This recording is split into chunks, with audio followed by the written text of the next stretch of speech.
Creating custom skills. Teach Claude your workflow. So here is a wild fact. The single most valuable customization you can make to Claude is also the easiest. It is a markdown file. Under 100 lines. Takes 20 minutes to write. Well, actually 2 minutes. And it can save you hours every week for the rest of your career. And that is a skill. And in this session, you are going to build one. We'll start with a difficult way to build it, and at the end, I'll show you the easiest way to do it. So we are building a real skill together. One you could actually use tomorrow. And by the end of the session, you will understand the skill.md format, metadata, how descriptions trigger skills, how to add templates and references, and how to test your skill to make sure Claude activates it at the right moments. This is the foundational customization skill, pun intended, that unlocks everything else in this section. So what a skill actually is. A skill is a folder. Inside that folder, there is a file called skill.md. Now that file has two parts. YAML, front matter, the metadata, and markdown instructions, the body. The folder can also contain other files, templates, even scripts Claude can execute. Now that the skill.md can point to. And that's it. A skill is a folder with a markdown file. No code required, no compilation, no deployment. And because skills follow the open agent skills standard, agentskills.io, the same skill tools and not just Claude.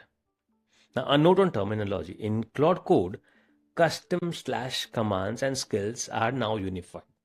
A folder at claude/skills/deploy/skill.md and a flat file at claude/commands/deploy both create /deploy. Skills are the recommended path because they support supporting files, front matter controls, and automatic invocation. So, talking about the skill.md structure. Here is the minimal template. Name, weekly status report. Description generates a weekly status report used when the user asks for a weekly update, sprint summary, or a Friday report. And then you will have a lot of other information inside it.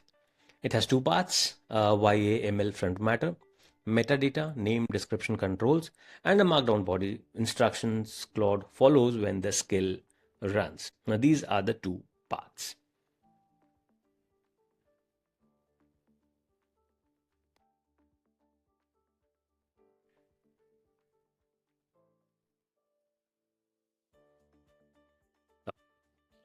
Two fields in the front matter the most. The name, optional, kebab case identifier, lowercase letters, numbers, hyphens. So if you skip it, the directory name becomes the name. Description, it's recommended, one sentence explaining what the skill does and when Claude should use it. This is the most important line in the entire file. Other useful front matter fields you can layer in, when to use, argument head, disable model invocation, and so on. The full reference lives in the official skills document. Now, two ways to invoke a skill. Every skill can be invoked in two ways. Automatically by Claude, based on the description, Claude detects when the skill is relevant and loads it. And directly by you, type /skill name and it runs immediately. Want only manual invocation? Good for things like deploy where you don't want Claude deciding for you. Add disable model invocation true is equal to the front matter. Want only Claude to invoke? Good for background reference skills. Set user invocable to false. Too much of technical things? Be with me. Why the descriptions matter so much? The description is how Claude decides whether to activate your skills automatically. If your description is vague, Claude won't know when to use it, and the skill becomes useless for auto invocation. Bad description help with reports.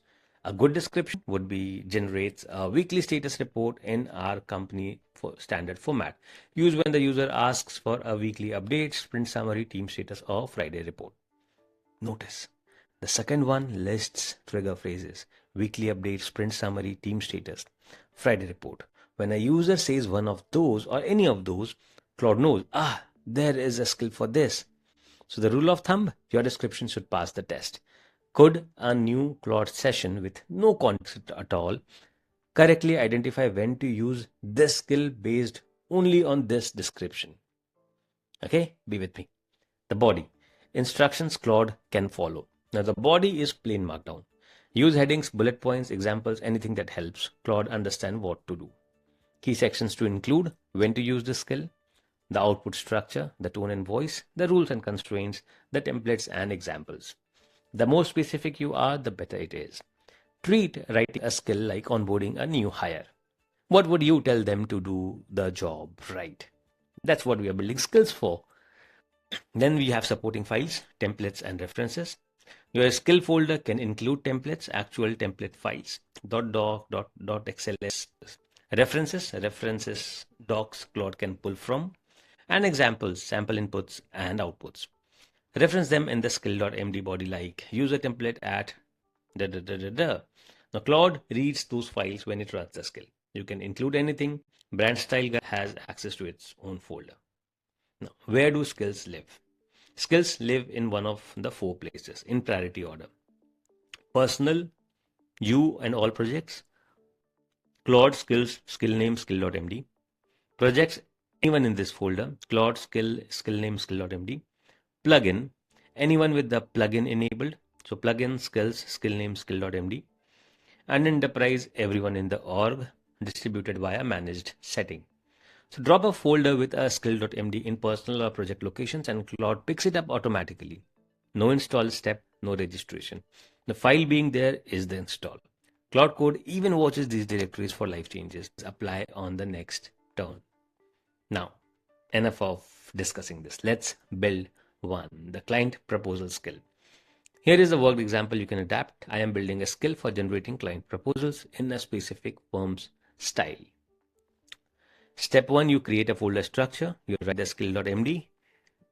You understand the opportunity. A difficult way to do it. Let me show you a quick and an easy way to do it.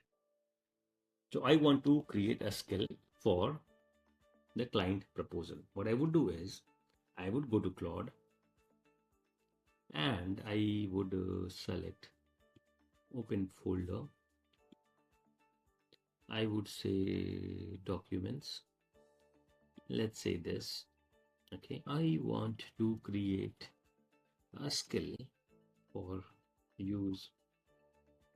Let's say skill for Claude on the